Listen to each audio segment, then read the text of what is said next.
बिस्मिल्लाहिर्रहमानिर्रहीम। Welcome back to my channel Miss vlog 786।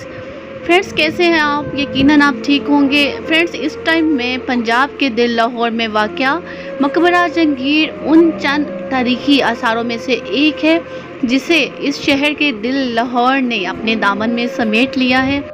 और friends, ये मकबरा लाहौर से चंद किलोमीटर के फासले पर शिदरा में वाक़या है। और इसके साथ मैं आपको बताती चलूँ कि मैं इस वक्त जहाँ मौजूद हूँ ये है जी अकबरी सराय। इन्हें अकबरी सराय कहा जाता है और मेरी चारों जानिब अकबरी सराय मौजूद हैं जिन्हें मुसाफिर खाना कहा जाता था।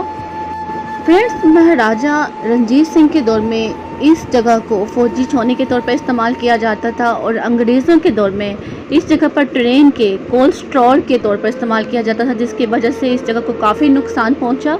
इस अकबरी सराय में 180 कमरे मौजूद हैं जिसको मुसाफिर खानों के तौर पर इस्तेमाल किया जाता था। कुछ कमरे तो आपको ठीक नज़र आएंगे, अपनी असली हालत में नज़र आएंगे, और कुछ कमरे काफ़ी खस्ता हालत में हैं। हम कोशिश करेंगे कि आपको एक कमरा अंदर से दिखाएं और चलते हैं अंदर। ये देखिए फ्रेंड्स, ये काफ़ी खस्ता हालत में है। फ्रेंड्स, जहांगीर का असल नाम मिर्ज़ा नूरुद्दीन मोहम्मद सलीम था, जो 1569 में 1579 में अकबर आज़म के घर में पैदा हुए। 1605 में इक़्तिदार संभाला और 1627 में अपनी वफ़ात तक इस तख़्त पर तख्तनशीन रहे। जहांगीर का मतलब, जहांगीर फ़ारसी ज़ुबान का लफ्ज़ है और जहांगीर का मतलब फ़तह आलम, मतलब कि फ़तह हासिल करने वाला। फ्रेंड्स, हम आपको ये बताते चले कि ये मज़ार बनाया था जहांगीर की बेगम नूरजहान ने। और इसके साथ ही फ्रेंड्स, हम आपको एक रिक्वेस्ट करते चले कि हमारे चैनल को लाइक करें, सब्सक्राइब करें, शेयर करें, ताकि ऐसे बहुत हिस्ट्रिकल प्लेसेस हम आपके साथ शेयर कर सकें। फ्रेंड्स, आगे चलते हैं और देखते हैं मकबरा जहांगीर। और फ्रेंड्स, इसी मकबरे के अंदर अगर मैं अपने दाएं जानब देखूं तो ये है जी जहांगीर का मकबरा।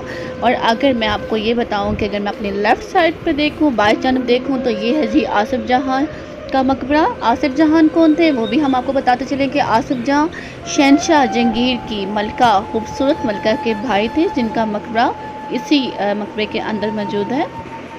शहंशाह जहांगीर, जिनका असल नाम नूरुद्दीन मोहम्मद सलीम था, ये है जी उनका मकबरा, जिन्हें लाहौर से इतनी मोहब्बत थी कि इनकी वफ़ात तो कश्मीर से वापसी के दौरान रजोई के मुकाम पर हुई, लेकिन इनकी आखिरी वसीयत ये थी कि उनको लाहौर में उनकी तदफीन की जाए, उनको लाहौर में दफनाया जाए।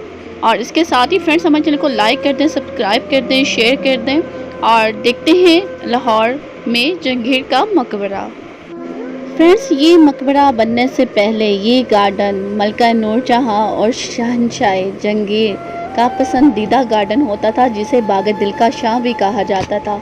मुगलिया तामीरात में ताजमहल के बाद मकबरा जहांगीर को सबसे खूबसूरत इमारत करार दिया गया है। और फ्रेंड्स, इस इमारत की खूबसूरती को मद्देनज़र रखते हुए हमारे आलमी इदारे यूनेस्को ने इसे वर्ल्ड ऑफ हेरिटेज में शामिल किया है। फ्रेंड्स, ये सब कुछ देख रहे हैं आप इसमें लोग 786 के साथ। और इसके साथ सबसे पहले हमारे चैनल को लाइक कर दें, सब्सक्राइब कर दें, शेयर कर दें, और जिन्होंने अभी हमें ज्वाइन किया सबसे पहले हमारे चैनल को लाइक कर दें, सब्सक्राइब कर दें। और फ्रेंड्स, हिस्ट्री शेयर करती चलूँ कि इस मकबरे की तमीर जहांगीर के बेटे शहंशाह ने करवाई, और इस इमारत की तमीर के अरसे में 10 साल लग गए, और 10 सालों में इस इमारत पर 10 लाख रुपया लागत आई। और ये भी कहा जाता है फ्रेंड्स कि नूरजहां ने ये अपनी पसंद से ये मकबरा तमीर करवाया, और उसमें जितना भी कीमती पत्थर लगा वो सभी नूरजहां की पसंद का था। जहांगीर की 20वीं और आखिरी जोजा नूरजहां जब जहांगीर के निकाह में आई तो उन्होंने इस बाग का नाम दिलकशां रखा। दिलकशां का मतलब दिल को खींचने वाला बाग। नूरजहां ने इस इमारत में इजाफा करवाया, इसमें फवारे लगाए, इसमें दरख्तों का इजाफा किया, इस बाग को खूबसूरत तरीन बनाया, और फिर इस गार्डन को लाहौर के बागों का ताज माना गया। फ्रेंड्स, मकबरा जहांगीर 22 फुट बुलंद एक इमारत है, जिसे संगे मरमर, नीलम और मरजान के पत्थरों से इन मीनारों पर इस मकबरे में गुलकारी की गई है।